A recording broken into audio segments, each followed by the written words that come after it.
Qué gusto tenerlos aquí de nuevo en Tangente, su casa, su podcast de confianza.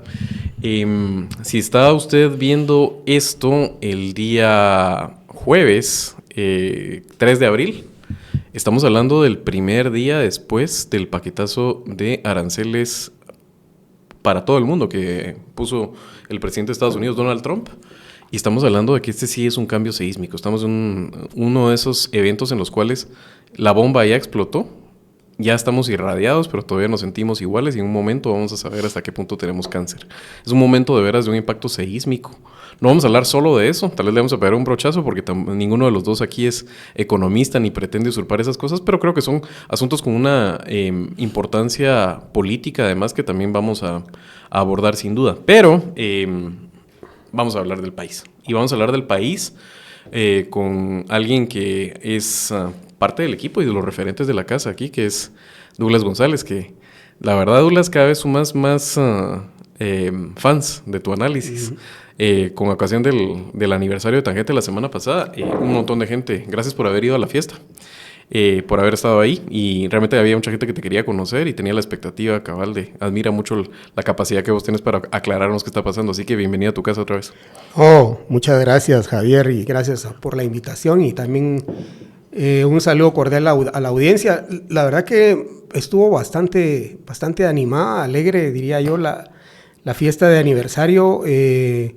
Pude conocer a mucha gente que tal vez tenemos contacto a veces digital nada más y algunas veces unos intercambios en los chats del YouTube, pero agradecido también, ¿verdad?, del recibimiento y de la acogida de la audiencia de Tangente, que hay que decirlo, es muy grande y muy variada, ¿verdad? Dentro de la misma fiesta habían una especie como de burbujas de muy jóvenes, de medianamente jóvenes, de no tan jóvenes y otros que estábamos ahí un poco después de los no tan jóvenes. Oposición, oficial. Exactamente, ¿verdad? Sí, algunos con posturas políticas muy, muy diversas y yo creo que esa es parte de la riqueza que te permite un podcast de este tipo, ¿verdad? Que yo pienso que en Guatemala ya hace tiempo que era muy necesario tener un espacio en donde se pudieran discutir ideas, conceptos y posturas frente a temas de interés nacional que generalmente los hacemos desde nuestras trincheras y no nos atrevemos a generarlos hacia el gran público y que queden expuestos, sujetos a la crítica, al análisis, al debate. Entendemos que la política es así, es debatible, la naturaleza misma de la política es debatible, pero cuando hay un sano juicio y un juicio crítico, pues ayuda mucho más, ¿verdad? Porque el nivel de los argumentos que se plantean enriquece el debate y todos salimos aprendiendo, ¿verdad? Todos salimos aprendiendo de cada tangente en el que participamos o en el que vemos a los colegas que aportan. Pues, y como te digo, la verdad que lujo contar con vos. Además, como me has mantenido la promesa que me hiciste de que íbamos a estar refrescando aquí el análisis cada cierto tiempo, creo que vale la pena tocar base. Y te voy a proponer la tesis de por qué para que me la aprobes o improbes. La Semana Santa en este país es igual como el fin de año. Son momentos del año en que mentalmente las personas incluso se lo ponen como una meta volante y a partir de la cual ya se plantean otro tiempo y ese tiempo puede ser político, puede ser económico, etcétera. Entonces, este es el último que vamos a hacer antes de llegar a la Semana Santa aquí en Guatemala, el análisis. Entonces, creo que tenemos que analizar las posiciones de los actores más importantes previo a Semana Santa y tratar de anticipar qué se viene después de Semana Santa. Eso es lo primero, la primera tesis que te planteo. Y la otra es, estamos también en este momento ya con una de las cartas completamente tiradas sobre la mesa. Creo que si indirectamente mirábamos que la estrategia del presidente con el tema de la fiscal general y el MP era respetar el plazo en el cual la iba a cambiar y no forzar la máquina, discursivamente él se mantenía en cierta ambigüedad, pero ahora destapó sus cartas completamente esta semana y dio unas declaraciones que me parecieron muy correctas y muy buenas en términos de por qué se siente en este momento desesperado a las personas que quieren moverle la silla a Arévalo, pero deja bastante claro que lo que le queda a Consuelo, dicho por el presidente, es 1 año y un par de meses. Eso te quiere decir que él acaba de decir completa y absolutamente claro que no piensa hacer ningún movimiento contra la fiscal, si no es en el marco del proceso normal de comisión de postulación. Sí, lo habíamos dicho nosotros aquí antes, que el presidente había interpretado una especie de tablas, hablando del ajedrez famoso, y que en esas tablas él había asumido como ya un costo de su gobierno no hacer más para remover de su cargo a la fiscal general, y que iba a esperar hasta que terminara el periodo para primero nombrar a él a un nuevo o nueva fiscal general, y a partir de ahí apuntalar su estrategia de lucha contra la corrupción, etcétera. Creo que lo que hace ahora es evidenciarlo, ponerlo en blanco y negro. Ya estamos claros que el presidente no va a hacer nada al respecto. Y eso, en cierta forma, creo que otorga certeza de qué esperar del gobierno en los próximos meses. Si es así, como lo dijo el presidente, lo que cabe preguntarse ahora es si el tema de la justicia va a quedar, o el tema del cambio en el Ministerio Público va a quedar relegado. Entonces, ¿cuál será su agenda? ¿En dónde irá a concentrar el presidente sus energías, su fuerza, el capital político que tenga? ¿En dónde lo va a tratar de invertir para obtener los mejores réditos posibles? Porque estamos con la claridad que el capital político de un presidente es un bien que fluctúa a lo largo de su mandato, ¿verdad? Y que siempre el mejor momento de un presidente es cuando asume, y el peor seguramente cuando sale, pero en medio de eso hay fluctuaciones.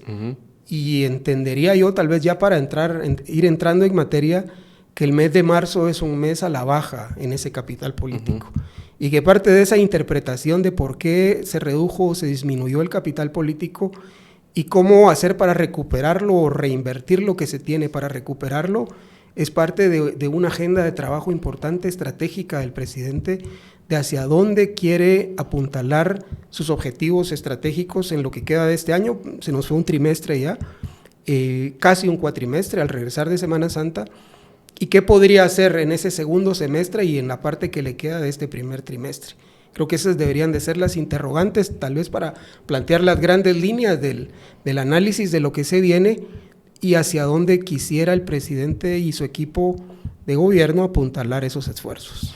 Sí, lo primero es que si interpretamos las palabras del presidente correctamente, y no solo las palabras, sino todos sus actos, estamos hablando de que él en este momento está asumiendo que por lo menos el 60% del tiempo de gobierno, de su periodo, lo iba a pasar en esta condición, en la cual la fiscal general iba a estar saboteando cualquier esfuerzo, y además los actores políticos no saben alrededor de quién orbitar de esos dos polos entendidos, ¿verdad? En este momento el oficialismo y Gerona, y sin duda eso era más complicado.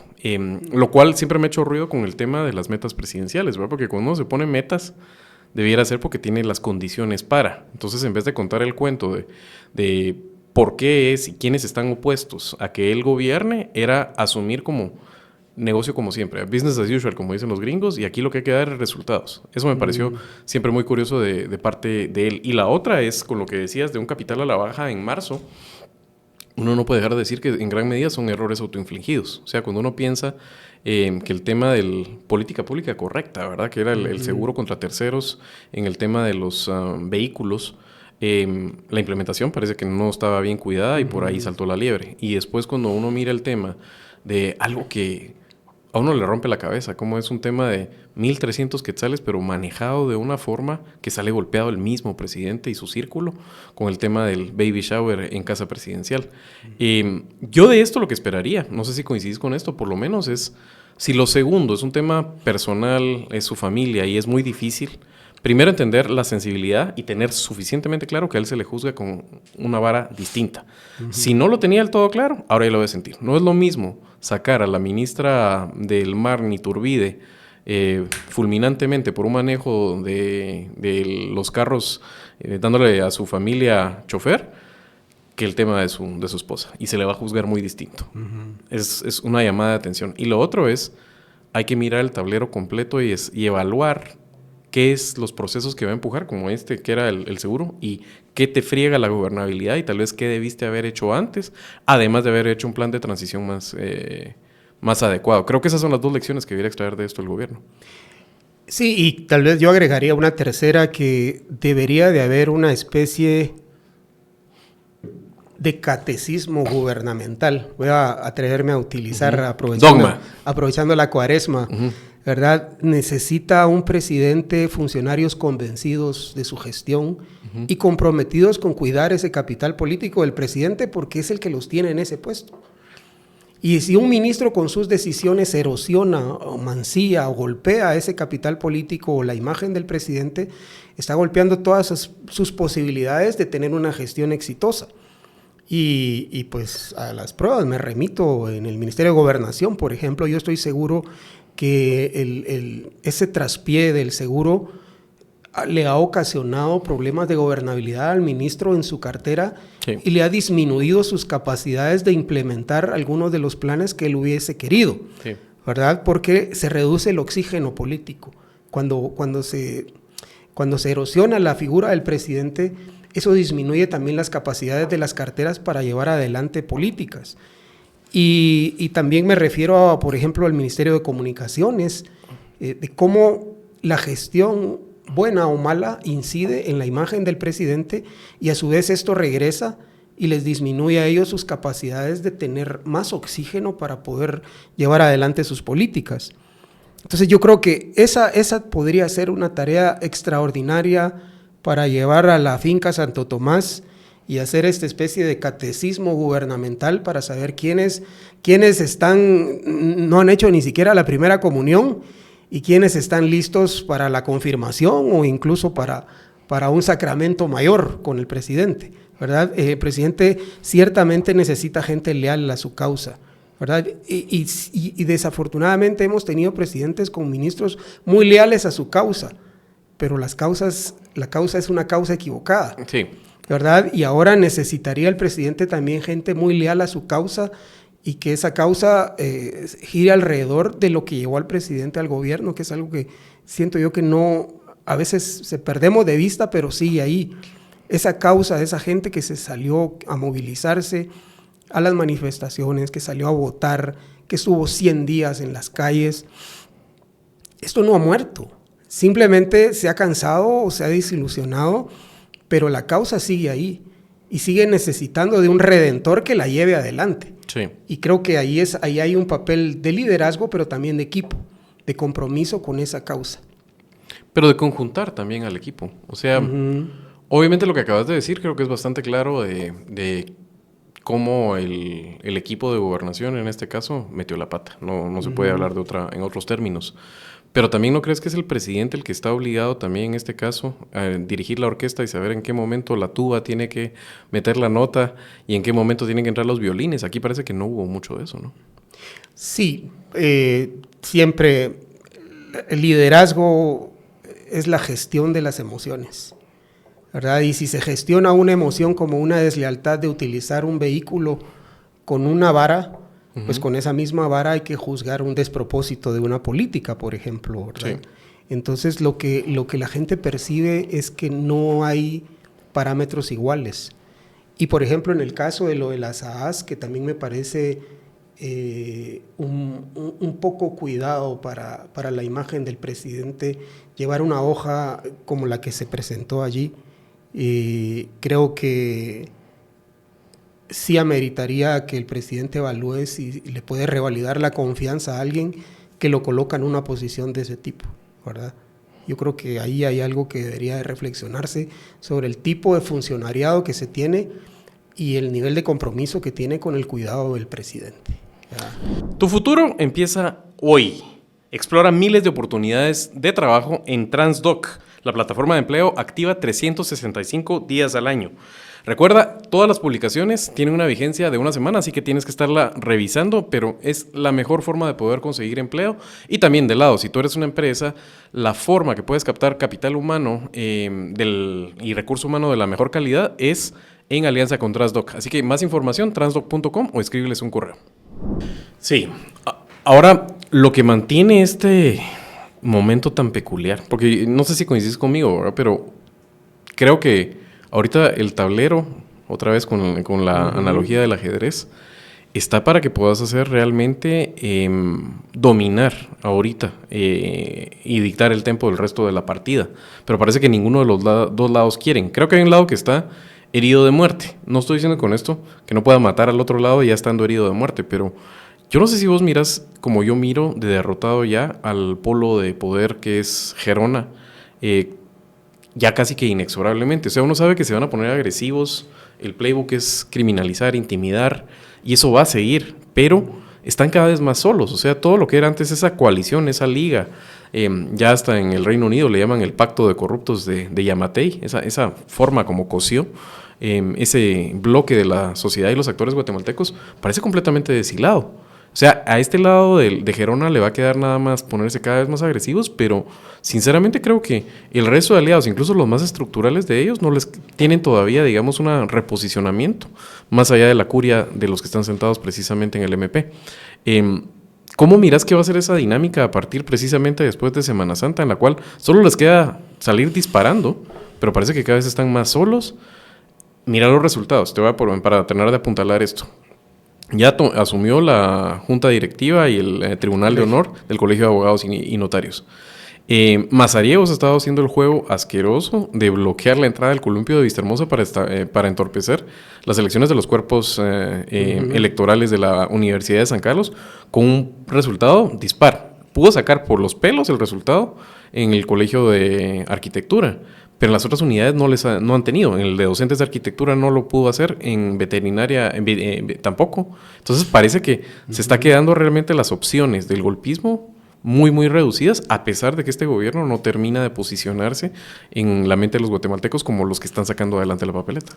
Sí, yo creo que seguimos en esa penumbra, en el claroscuro de Gramsci, ¿verdad? Donde no termina de amanecer, pero tampoco termina la noche larga. Y a veces nos imaginamos que viene el amanecer o que se prolonga la noche, pero no sucede en ninguna de las dos cosas. Creo que lo que conocimos como el pacto, lo que se logró vertebrar y llegó a su máxima expresión Alejandro Yamatei con el saqueo que propició del Estado despiadado, como ningún otro, creo que eso llegó a su fin, pero llegó a su fin por su ciclo natural. Pero lo que pasó es que sus actores pasaron a otra etapa, ¿verdad? La etapa de la inversión de su riqueza, la etapa de la protección, y ahorita están en la etapa de consolidación de sus posiciones, ¿verdad? Bueno, el rector está trincherado prácticamente en la Universidad de San Carlos, casi pensaría uno que está como aquellos de La Casa de Papel, armado. Yo te decía como Tony Montana. esperando que llegue por él el profesor, pero atrincherados y pertrechados de armas. Uno ve la jugada muy clara de tomar la CC como nuevo eje de poder o de contrapoder al gobierno a la hora de que el Ministerio Público vaya terminando su periodo, que seguramente le apuntan a tener por lo menos 3 o 4 miembros en esa Corte de Constitucionalidad, lo cual nos colocaría en una postura similar a la que estamos, solo que el cambio de centro de gravedad sería del Ministerio Público hacia la CC, quizá con menos poder de fuego de persecución, pero con enormes capacidades de limitar y de castrar la gestión gubernamental. Y yo creo que ese es el ajedrez que se está jugando. Pero en manos de los golpistas más duros, porque ahí miro más la posición de gente como, por ejemplo, Estuardo Gálvez. O sea, creo que es alguien que, en ese caso, tendría una posibilidad de capitalizar más y tener una buena cantidad, de 2 para arriba, ya es un montón de magistrados en la CC, pero ya no es el golpismo duro. O sea, y esos matices creo que importan. Sí, porque lo que pasa es que si ya te queda 1 año y medio, ya no hay golpe necesario. Es decir, el golpe al final, el golpe como se pensaba tradicionalmente, que era deponer a un gobierno, mutó a la castración de un gobierno, ¿verdad? Mantener a un gobierno con sus políticas castradas para que no pudiera llevar hacia adelante ninguna iniciativa exitosa. Y hasta cierto punto, creo yo, que ha logrado objetivos estratégicos en algunos aspectos, unos por victorias y otros por daños autoinfligidos, como lo decías, ¿verdad? Porque los mismos jefes de las carteras no se la creyeron lo suficiente para llevar adelante políticas verdaderamente profundas. Y han pasado cosas... ¿Pero tendrían el apoyo de un ejecutivo como el de Arévalo, que parece que todo es bajar la tensión? ¿O es un cálculo que cada uno de los ministros ha hecho? Sí, yo creo que yo creo que los liderazgos, como decíamos, como son el manejo de emociones, las emociones van y vienen, y cuando se percibe un liderazgo que lleva en una dirección emocional, pues eso contagia al resto, ¿no? Uh-huh. Y con esto me refiero a entre ser cauto, ser timorato, o el otro que sería ser temerario, ¿verdad? No tuvimos un liderazgo temerario que incitara a los otros, a los ministros, a los miembros del gabinete y del equipo a tomar decisiones temerarias. Los vimos en algunos funcionarios que, por cierto, fueron notables en su momento porque eran disonantes. Uh-huh. Y me refiero aquí tal vez al Procurador General de la Nación, que sí tuvo esos arrebatos hasta cierto punto temerarios, en donde uno pudo ver un carácter diferente a lo que había dentro del gabinete, ¿verdad? Quizás con unos 4 o 5 así, habría cambiado un poco la correlación de fuerzas, pero al final privó mucho la prudencia, la diplomacia, y eso contagió al resto de los actores, que son actores que toman decisiones en funciones de la relación de poder. Uh-huh. Si ellos ven que su líder va y ellos van atrás, uh-huh. Pero si ellos ven que es cauto, pues ellos también asumen que no van a tener el mismo nivel de respaldo si se toman muy a pecho la defensa del régimen, ¿verdad? Entonces yo creo que en buena medida fue eso, una combinación de emociones que se transmitieron y que asimiló el gabinete y actuó en concordancia. Creo que tenemos lo que hemos visto. Viene Semana Santa, lo cual quiere decir que la oportunidad en que nos podamos encontrar con amigos y tener una convivencia en la cual haya alcohol es más grande. Así que no se olviden ustedes de cuidar su hígado con Parismart. Parismart es de la casa Himalaya, es hecho a base de productos naturales y es un hepatoprotector. Lo primero que hace es proteger tu hígado, pero además tiene el beneficio de que al día siguiente la recuperación es mejor. Tómate la cápsula con el primer trago y recuerda, la puedes conseguir en las cadenas de supermercado y en Super 24. Así que recuerda, si vas a beber, hazlo con responsabilidad, consumo moderado y con Parismart. Y dicho eso, decía Juanito, el del Real Madrid, el que se mató en el accidente, el que hablan del espíritu de Juanito en las remontadas del Real Madrid, decía 90 minutos en el Bernabéu es un molto longo, decía, ¿verdad? Uh-huh. En la vuelta de una eliminatoria en la cual iban perdiendo con el Milan. Pero te lo pregunto aquí, ¿verdad? O sea, en el calendario arevalista, él dijo, le queda a la fiscal 1 año y 2 meses. Precisamente ha gobernado más o menos ese tiempo, uh-huh. desde que inició. Entonces, pues también, ¿verdad? 90 minutos en Guatemala son molto longo. ¿Qué anticipas que va a pasar y qué podemos ver, digamos, a nivel de dinámica el resto del año? Y no sé si quieres contestarme eso ahorita o que previo a eso toquemos bases con el Congreso, que uh-huh. como lo señalabas fuera de cámara, creo que también es un asunto que se está recomponiendo las fuerzas ahí y parece que es lo que se pudo lograr, digamos, que una coalición alrededor del oficialismo bien débil y transaccional el año pasado, con el cual se pasaron ciertas leyes, se amplió el presupuesto, se pasó el nuevo presupuesto. Ahora parece que el polo de poder adentro de ese cosmos que es el Congreso no va a estar alrededor del oficialismo. No, yo creo que desde el año pasado, cuando se toma la decisión, primero de aprobar el presupuesto en la forma que se aprobó y segundo de dentro de esa misma votación introducir el ingrediente del incremento salarial, creo que ahí hubo un parteaguas, uh-huh. ¿verdad? A pesar de que el oficialismo o la bancada oficial pudo tener una postura, si se quiere, hasta cierto punto complaciente, siempre le fue incómodo, sí. y siempre supieron que los iba a golpear directamente, sí. en su electorado. Y esa fisura que pudo ser al principio mínima se fue abriendo cada vez más hasta el punto que estamos el día de hoy, en donde la fisura se ha abierto y no solo se ha abierto, sino que ha dejado en medio de ese abismo a un presidente solitario, uh-huh. ¿verdad? Solitario incluso de su propia junta directiva, que está entre la espada y la pared, uh-huh. o al borde del abismo, ¿verdad? Cualquier decisión hacia donde la tome va a ser una decisión con alto costo político para él.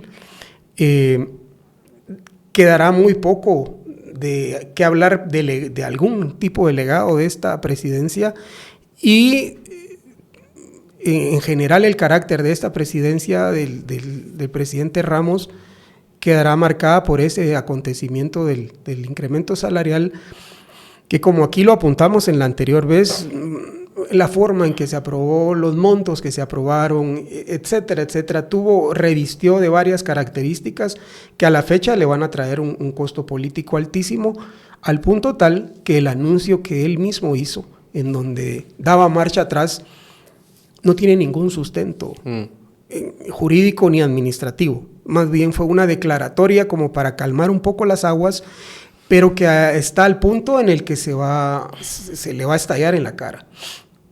Primero porque la misma junta directiva de él no lo apoya en esa decisión, y segundo porque menos el Pleno.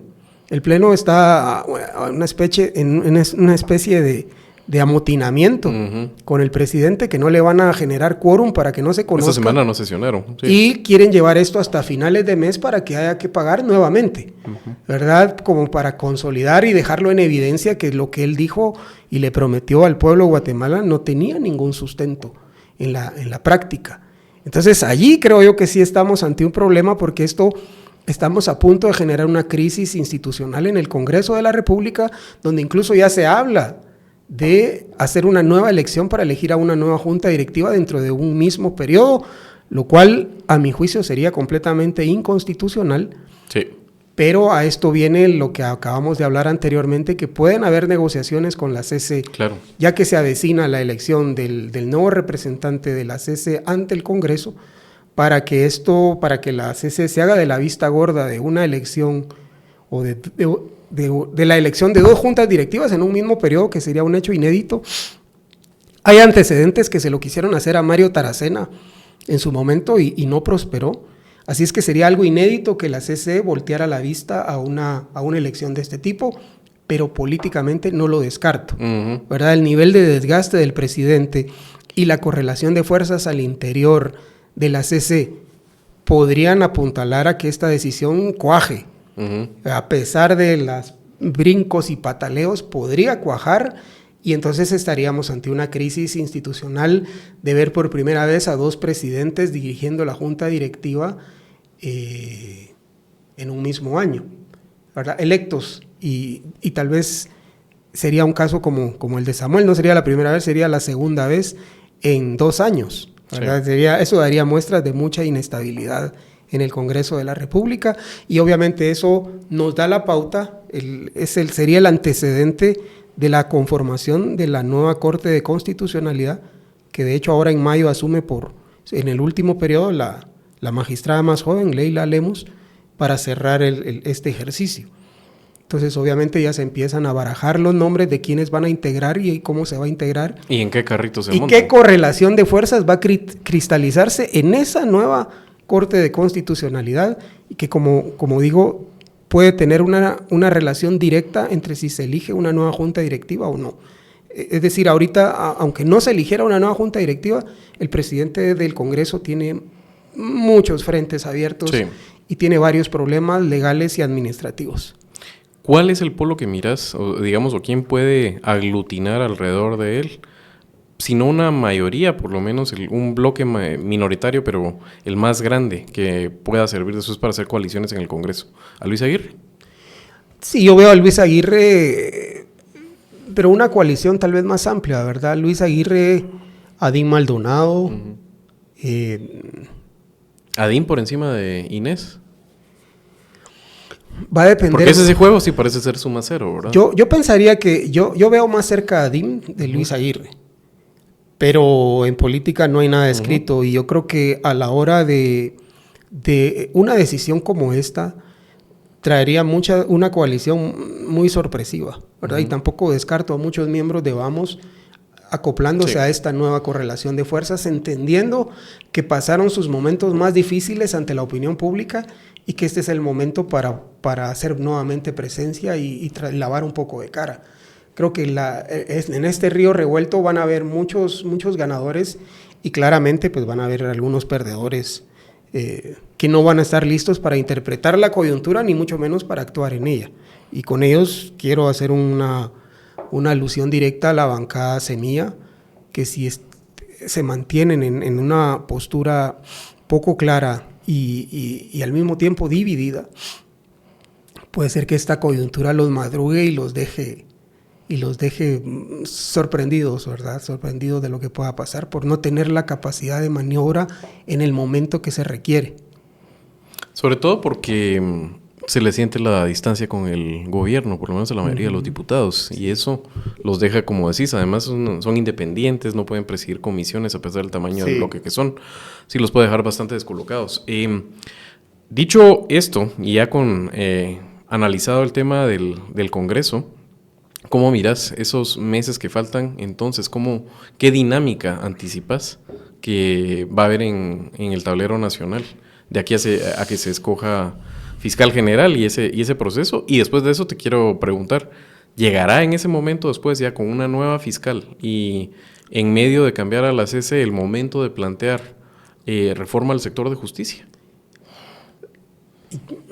Bueno, yo creo que el plantearse como un hito o como un momento de inflexión la elección del nuevo fiscal general el próximo año, en el 2026, es meramente simbólico si no se ha gestionado todas las otras esferas de poder que conlleva esta elección y que concitan alrededor de esta elección.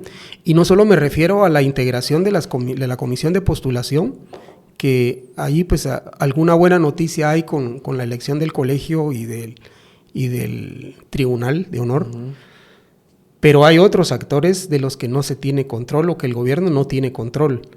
Y creo que ahí ya hay algún viso de que esa elección, incluso aún teniendo tanta expectativa, podría ser algo similar a la elección de Corte Suprema de Justicia, sobre la que se tuvo muchas expectativas que podían haber cambios y que al final el gobierno no tuvo la capacidad de incidir de la forma que ellos preciaban que podían hacerlo. Y si juzgamos... Pero aquí necesitas uno de 6.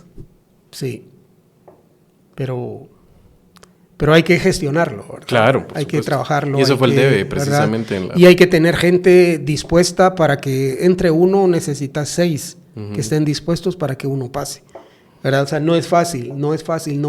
Yo creo que uno de los grandes errores que se tiene para las personas que no han entrado a la cocina de la política es que dan todo por sentado. Y piensan que las recetas son fáciles de construir, pero el arte de construir y de hacer política requiere de mucho tiempo, mucha laboriosidad, mucho convencimiento, mucha estrategia, pero muchísima estrategia, darle vueltas a las cosas. Y ese trabajo no siempre hay operadores que estén en la capacidad de hacerlo con ese nivel de detalle para que no se te cuele el diablo ahí precisamente, ¿verdad? Para que no se te cuele el diablo en esos detalles. Y bueno, podemos juzgar por las elecciones anteriores que se han metido muchos diablos, sí, ¿verdad? Para ponerlo en esos términos. Y la otra cosa es que para que esa fecha lleve al escenario que el presidente quisiera entender que la lectura del presidente es llegar a mayo de 2026 y tener por lo menos un año antes de las elecciones la capacidad de ser verdaderamente presidente, ¿verdad? Sin que su gobierno esté amenazado, sometido, asediado, castrado, y con eso llevar adelante todavía algunas políticas que le generen resultados y que la población pueda hacer un contraste entre su gobierno y, afortunadamente para él, lo desastroso que han sido los gobiernos anteriores. Creo que esa es una apuesta interesante, quizás no la ideal, pero que podría tener algún nivel de éxito, pero necesita otros componentes, ¿verdad? Necesita que la Corte de Constitucionalidad refleje algún nivel de cambio para que lo acompañe en sus políticas. Necesita ya tener la alineación titular con la que quiere cerrar su gobierno, ¿verdad? No personas que han sido invitadas porque pues fue el que me aceptó, sino que decir, bueno, vamos a cerrar el partido, vamos a iniciar el segundo tiempo, vi que no me fue bien en el primero, entonces voy a sacar de la banca a gente que pensaba que podía estar en la banca porque iba a ser un partido fácil, pero no va a ser un partido fácil. Y creo que también esa lectura de cara al segundo año de gobierno o incluso a mediados de puede ser una apuesta para que se den esas condiciones en las que no solo te quites de encima un asedio, pero que no solo sea la tranquilidad de, bueno, ya nos quitamos el asedio, sino ¿Qué hacemos ahora que tenemos más nivel de movilidad y capacidad de gestión? ¿Cómo imponemos qué políticas? Y la otra pata que tendría que tener esto es cómo tenemos gestionado el Congreso para ese momento. Y veo que ninguna de las dos van en la dirección de confluir en ese mayo de 2026, ¿verdad? Puede ser que se dé ese hecho aislado y que se tenga la percepción de que por sí mismo va a generar algún tipo de resultado, pero si no se han trabajado las otras variables de un buen equipo de gobierno, una mejor relación con las cortes en general y un Congreso alineado por lo menos en 2 o 3 objetivos, va a ser difícil, ¿verdad? Va a ser difícil. Nos queda todavía la parte del Tribunal Supremo Electoral. O sea, al final de cuentas, todo lo que estamos hablando y esa apuesta que me parece a mí arriesgadísima, de dejarlo todo para un año dar resultados y convencer al electorado, pasa porque te puedas presentar a las elecciones en alguna forma, como oficialismo. Cada vez es más difícil que sea bajo la marca Semilla. Los tiempos no dan y el Tribunal Supremo Electoral se encuentra completa y absolutamente desarmado, y lo único que hay en este momento es la noción de que los partidos que se están terminando de conformar en este momento llegan apadrinados por alguno de los magistrados, y detrás las fuerzas que hay son las fuerzas de facto del país de toda la vida. Sí. ¿Cómo miras ese tema del Tribunal Supremo Electoral? Porque todo dependería, digamos, para que esto tuviera cierta razón de ser, que podés presentarte a las elecciones de alguna forma como oficialismo, ¿no? Bueno, yo me voy a atrever antes de tiempo, porque estamos muy temprano, pero me voy a atrever a plantear 3 escenarios. Y uno sería tal vez el escenario, le vamos a poner el escenario PAN o FRG, ¿verdad? Que fueron partidos que gobernaron y que tuvieron la capacidad de presentarse como partidos y con uno de sus delfines o varios de sus delfines vigentes, y lograron postular un candidato que fue competitivo. En el caso del PAN fue más competitivo que el del FRG porque pasó a segunda vuelta.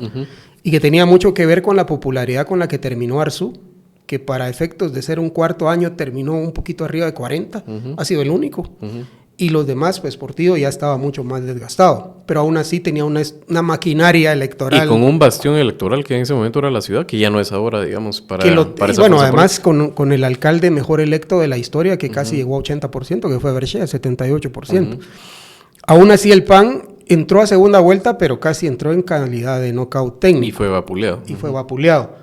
Ese sería el primer escenario si se presentara un Semilla 2.0 con un delfín oficial, propio de la confianza y nacido dentro de las entrañas de su propio partido. El segundo sería un escenario, vamos a ponerle Ramiro de León Carpio, ¿verdad? Que no tenía partido y optó por apoyar a alguno de los contendientes, de los corredores, de los frontrunners, ¿verdad? En aquel caso fue Álvaro Arzú, el designado de Ramiro de León, ¿verdad? Su bateador designado porque no tenía y le resultó exitoso, ¿verdad? Y otra vez era popular Ramiro de León Carpio. Al mismo tiempo Ramiro tenía que entregar, ¿verdad? Tenía un capital político que jugarse él mismo. Y el otro lo llamaría yo el escenario de Alejandro Maldonado, de salir por la puerta de atrás discretamente, que nadie recuerde que fue político, sino que como que prestó un servicio cívico de ser presidente. Tal vez con la tarea de fiscal general bien hecha, o sea que sin criminalización detrás, pero les hice el favor de ser presidente, me retiro, y así como nací, así terminó conmigo, terminó el proyecto político. Y yo veo que todo va a apuntar, si las cosas siguen así, a la segunda opción. Porque no vería yo la forma en la que todavía se pueda restituir un partido político, o por lo menos no veo que sea ese trabajo, y si se da, se va a dar como la vieja izquierda, pocos pero sectarios. Van a haber 3 semillas, ¿verdad? Semillita, la mazorquita y la hojita, y la raicita, ¿verdad? Y se va a atomizar como suele pasar con las fuerzas de izquierda. Y el tercero, pues tampoco no veo a un presidente yéndose por la puerta de atrás, sino lo veo terminando todavía con algún capital político y con algún nivel de influencia para incidir en algo de lo que quede del futuro. Así es que es muy probable que dentro de lo que haya alguna fuerza afín, cercana, alternativa por lo menos, que pudiera representar de alguna forma o mínimamente los intereses del partido gobierno y de su equipo, ¿verdad? Pero serían esos los 3 escenarios que yo vería, Y si Semilla quisiera que fuera el primero, digamos un PAN o un FRG, pues tendría que tener a un presidente y a unos ministros muchos más activos en la política. Y probablemente hacer una elección muy rápida y pragmática acerca de qué tipo de vehículo electoral van a conformar, ya que se mira muy complicado que sea bajo la marca Semilla, ¿no? No, esa la veo yo descartada, ¿verdad? Y hay que también tener consideración que los tiempos políticos, muchos partidos este año ya están celebrando asambleas de los comités ejecutivos que van a nominar candidatos. Que por cierto es chistoso en este país cuando te empezás a enterar que fulano ya es presidenciable en coalición y se pelean al mes y las personas además te lo dicen, esas personas que están metidas en el centro de la política y te lo dicen, no, es que él ya es el presidenciable y uno así como, eso se va a caer, es demasiado temprano y se cae. Es bien divertido cómo sucede eso aquí en Guatemala. Te quería preguntar porque es obligado, Douglas. Hice referencia al inicio. Lo que Trump hizo el día miércoles 2 de abril con su tabla de aranceles mutuos y recíprocos, le llamaba recíprocos, no es una cosa menor. O sea, realmente esto ya es dinamitar el sistema mundo como lo conocíamos en este caso. ¿Qué efectos crees que va a tener? Y coméntame en el mundo, ¿verdad? Obviamente en Guatemala es divertido, pero todavía hasta hace poco tiempo se decía viene Trump y el golpismo se va, pero sube como la espuma. Toda esa plática desapareció. Sabemos que por ahí están con el tema de puertos y ferrocarril, los gringos, que parece que es lo que les interesó. De ahí para allá no friegan mucho en este lado del mundo ahora, de momento. Pero Trump es un tipo tan impredecible. Está haciendo algo que va en contra de toda noción económica. Y además de todo lo que uno esperaría de un Trump, que la bolsa era un indicador tan importante para él, que incluso se atribuía repuntes de la bolsa de Biden a él mismo solo por estar corriendo, y de repente está aguantando esta caída en la bolsa de valores, esta crisis económica en Estados Unidos creada por él mismo, y está doblando la apuesta. ¿Qué reflexiones tenés al respecto? Porque estábamos comparando notas y rápido estábamos viendo que tiene 95 años de que no hay una medida similar que uno pueda comparar en Estados Unidos, y esa la hizo Herbert Hoover en el marco de la Gran Depresión, ya con la depresión instalada, y solo la agravó con las medidas que tuvo de aranceles, intentando un proteccionismo. ¿Qué está haciendo Trump? ¿Cómo lo interpretas? No te pido ser agorero y pronosticar escenarios, porque creo que ya es yo no me atrevería a hacerlos, ¿verdad? Pero sentíte libre de decir lo que querrás al respecto. Bueno, primero una lectura desde lo político, porque la economía no es mi especialidad, no quisiera usurpar en ese campo, pero desde lo político veo mucha gente decepcionada y alguna que todavía en su estado mental de cierto fanatismo todavía quieren apelar a la fe de que algo bueno va a pasar de todo esto, cuando no hay una sola persona seria en el mundo de la economía global o de la política o la geopolítica que tenga un solo argumento para validar las decisiones de Donald Trump. Todas la califican de disparates o despropósitos hacia arriba. Y creo que también aquí en Guatemala, al ver los comunicados de las cámaras, particularmente de la Cámara del Agro, AGEXPORT, yo pienso en aquellas gorritas rojas y en las expectativas que se habían generado sobre un crecimiento económico inédito y sobre posibilidades múltiples para los negocios y para el crecimiento económico. Y veo que esas gorritas van dando un poco de pena, ¿verdad? Y también desde la lectura política veo a un Bukele que se ofreció su país como Guantánamo y tiene que aceptar que le pongan aranceles como reciprocidad a su generosidad de ceder su soberanía para acoger a ciudadanos venezolanos, no juzgados, por cierto, en sus cárceles.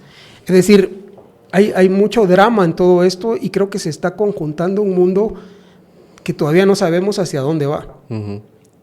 Todavía no sabemos hacia dónde va. Yo todavía tengo la expectativa, a juzgar por las decisiones de Trump, que han sido de ensayo y error y de generar un problema y luego revertirlo y ponerse la medalla de que lo resolvió, cuando es un problema creado por él mismo, un poco lo que le sucede a los adolescentes, ¿verdad? Que se meten en una cantidad de problemas y luego salen del problema y dicen, ¡qué cabrón! Josué, cuando lo correcto era no meterse en el problema, ¿verdad? Sí. Y creo que esa es una posibilidad que veo, que todavía haya un espacio en el que se invente algo y diga, bueno, como ya me hicieron caso de tal cosa, ya los humillé, entonces ahora... que es muy de él hacer cosas de ese tipo, ¿verdad?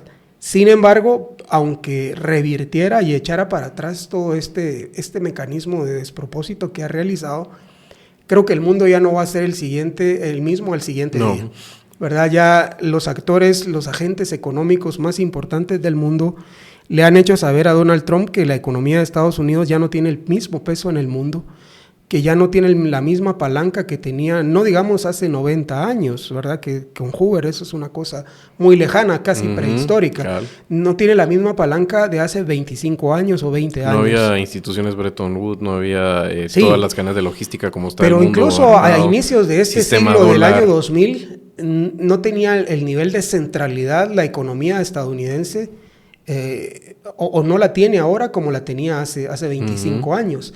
De manera tal que una decisión de Estados Unidos, si bien daña, pero también se autoinflige dolor. Y creo que ahí es donde vamos a ver las reacciones, tal vez desde la lectura política.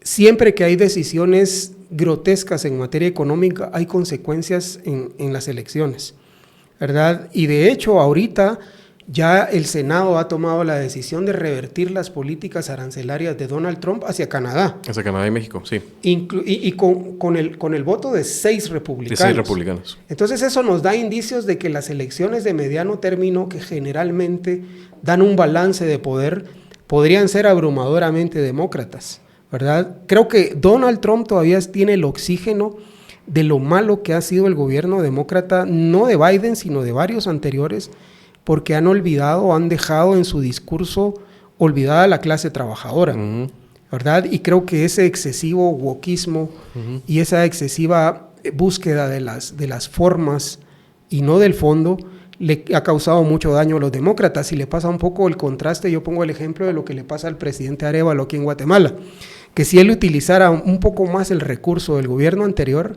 le iría mejor por el efecto de contraste. Y Donald Trump y Elon Musk, que no sé quién de los dos es el presidente, cada vez que pueden y que ya no tienen más recursos argumentativos, se van a la retórica de los demócratas y Biden, que es su zona segura, ¿verdad? Cuando ya no tiene más argumentos, dice, pero mire lo que hacían los demócratas, o mire lo que hacía Biden, esto es lo que estaban haciendo ellos antes. Y eso lo salva, de momento, ¿verdad? Y yo creo que el deterioro del gobierno del presidente Trump, siendo 100 días que apenas estamos cumpliendo, ya le va a quedar mucho menos oxígeno para poder apelar al recurso demócrata o al recurso Biden para salvar sus despropósitos. Y que la elección que viene en 2 años va a estar muy, pero muy lejano ese argumento. Y creo que el estar muy cercanos, aquí sí me voy a meter a aventurar un poco en el campo económico, estamos muy cercanos a declarar una recesión económica en Estados Unidos. Eso le va a cobrar la factura al presidente si se consolida, o más bien al Partido Republicano, ¿verdad? Que hay que entender que el Partido Republicano incluso está haciendo esfuerzos tímidos todavía para separarse un poco de las políticas de Trump. Y por su parte uno ve en el Partido Demócrata este movimiento impulsado por Bernie Sanders y Alejandra Ocasio, que están tratando de revitalizar o reconstruir las bases demócratas a través de un discurso mucho más beligerante, ¿verdad? Los rallies que están montando son rallies multitudinarios y tiene como premisa democracia versus oligarquía, ¿verdad? Ese es el título que le están dando a los rallies del rescate del Partido Demócrata. Obviamente hay gente que se opone, ¿verdad? Porque adentro del Partido Demócrata hay mucha oligarquía también. Sí, y centrismo además, que está bastante descolocado de ambos lados, pues. Pero... Sí, pero uno ve que está renaciendo, así como MAGA surgió de las entrañas del Partido Republicano, que no estaba dando respuesta a varios sectores de la clase trabajadora conservadora. También dentro de las entrañas del Partido Demócrata uno ve un resurgimiento por rescatar los valores fundamentales del Partido Demócrata, que han sido la defensa de la clase trabajadora de Estados Unidos. De eso no había duda anteriormente, ¿verdad? Y creo que esta elección de Donald Trump puso en duda si realmente el Partido Demócrata seguía teniendo esa legitimidad, y creo que los rebasó. Por eso es que creo que este movimiento que se está teniendo ahí adentro podría tener un terreno fértil derivado de las políticas y de lo que pueda dejar como legado Donald Trump, que al paso que vamos, pues no quisiera hacer pronósticos, tal vez más adelante podemos hacer, pero habría que pensar si realmente va a tener oxígeno para terminar su mandato. Sí, por lo menos lo que se anticipa es que va a haber una crisis constitucional de alguna forma, si es que él quiere forzar la máquina también. Tiene demasiadas papeletas en este momento. La apuesta de Elon Musk es otra que puede terminar siendo un cuento cautelar de meterse en estas ligas. Una cosa que no mencionamos es Wisconsin, un estado por excelencia, si lo hay en este momento, bisagra, que Donald Trump se lo llevó con creo que 0.8% en las elecciones últimas. El palo que recibieron ahora en unas elecciones que son un proxy partidistas, es para escoger. Cada estado en Estados Unidos tiene un sistema diferente electoral, diferente también en términos de justicia, que era para escoger a alguien en la Corte Suprema. Pero se llevaron un palo impresionante, con toda la plata que habían metido, y además la carota de Elon Musk, que dominó toda la... Sí. ¿Qué crees que pueda pasar también con los grandes capitanes de la industria, como diría Walt Whitman, de Estados Unidos, que parece que han estado sobrecogidos por el miedo y que esperaban un Donald Trump que iba a bajarle el tema de las regulaciones y que iba a volver el tema de quitarles impuestos a la parte más económicamente más pudiente del país, y que se sentían bastante cómodos y de repente no saben qué hacer y para dónde tirar en este clima de incertidumbre, porque al final de cuentas lo que necesitas, más que políticas que te favorezcan, que sí, cuando vas a invertir, es certeza de cuáles son las reglas de juego, y en este momento parece todo tan líquido. ¿Creáis que por ahí le puede venir a Trump algo que en este momento no se mira todavía, que lo haga replegarse? Porque el paquetazo de aranceles fue después del varapalo de Wisconsin. Uno hubiera pensado que cuando menos hubiera postergado un poco más una medida como esta, y la tiró a los 2 días. A eso me refería yo cuando pensaba en si el presidente va a tener suficiente oxígeno, y pensaba en el gran capital de Estados Unidos, que al final, si lo vemos como una Estados Unidos sociedad anónima o una corporación llamada América, pues hay un gerente y hay una junta directiva a la que se le responde. Y yo no creo que esa junta directiva esté muy contenta en este momento, a pesar de sus diferencias internas que tienen por el giro de negocio de cada una de ellas. Y que no son los oligarcas tech, por cierto, que eso es un subset, ¿verdad? Aquí estás hablando de gente que está acostumbrada a hacer decisiones de dónde poner el capital en todos los sectores de la industria. Sí, y gente diferente del perfil de Elon Musk. A eso me refiero, cabal. Porque a mí no se me olvida nunca un comentario hecho por un multimillonario de Estados Unidos en los años 80, que le preguntaban acerca de este famoso ranking, ¿verdad? Si era el más millonario o el menos millonario, y la respuesta de él fue: cuando necesitas decir que eres el más millonario es porque no lo eres, ¿verdad? Entonces seguramente dentro de los grandes capitales de Estados Unidos y emergentes del mundo hay personas bastante más o igual de poderosas que Musk, que tienen algo que decir sobre lo que está pasando en Estados Unidos. Y ahí es donde yo veo que puede haber los Warren Buffett, la gente de la banca. Ahora mismo acaba de ser publicada la carta Fisk, creo que es el apellido de BlackRock, que publica su carta de la Estás hablando, solo para decir, ¿verdad? BlackRock, Vanguard, estás hablando de esos conglomerados que tienen intereses en las grandes industrias de Estados Unidos, no solo tecnología, sino en todos los sectores y del mundo. Y del mundo, ¿verdad? Y acaba de publicar su carta de la economía, y hay ahí algunos visos de inconformidad que todavía no se atreven. Es confrontar a un presidente que lleva 100 días apenas, y ser tan díscolo como el presidente de Estados Unidos no es algo fácil. Pero en la medida que van avanzando los periodos, y que sobre todo vienen las elecciones de mediano término dentro de 2 años o año 18 meses, creo que se van a ir haciendo más visibles y le van a ir restando oxígeno al presidente, incluyendo la misma cadena Fox News, que ya ahorita ya hay algunas voces a las que les permiten hacer ciertas críticas. Joe Rogan, por ejemplo, también, si lo quieres ver como un termómetro, este podcastero que es tan exitoso, y que tiene una credibilidad, un espacio bien interesante del electorado, que siempre lo ponen en la manósfera, pero la verdad es que tiene un público muchísimo más grande que ese, ¿verdad? Y eso nos da síntomas de cómo se manejan los hilos y a quienes van soltando para que ya tengan una voz más independiente, como trasladando mensajes. Y si las cosas se van poniendo, se va cerrando los espacios de mercado y de posibilidades de negocios para Estados Unidos, las acciones, ¿verdad? ¿Cómo va el mercado de acciones? Esto podría también tenerle mucha presión al presidente en su propio círculo de gente más cercana, incluyendo financistas. Fascinante. La verdad es que lo único que puede hacer uno es seguir especulando y seguir analizando en medio de esto. Es un tiempo para estar vivo, de veras fascinante. Así que yo te agradezco. Volvimos a tocar base. Lo vamos a hacer. La siguiente seguro va a ser después de Semana Santa. Así seguro. Que nos veremos de aquí en unas semanas, Douglas. Pero como siempre, tu paso por aquí bastante esclarecedor. Y muchas gracias. Siempre muy ameno, además, conversar con vos. No, muchas gracias. Y tal vez un último mensaje que se me quedó en el tintero, por favor, justamente de la Semana Santa, es que la Semana Santa tiene dos momentos políticos y uno es el momento de guardarse, es decir, no tomar decisiones ya que va llegando el momento de la Semana Santa, más dejar que la gente se concentre ya entre el sobrerecogimiento religioso y la distracción.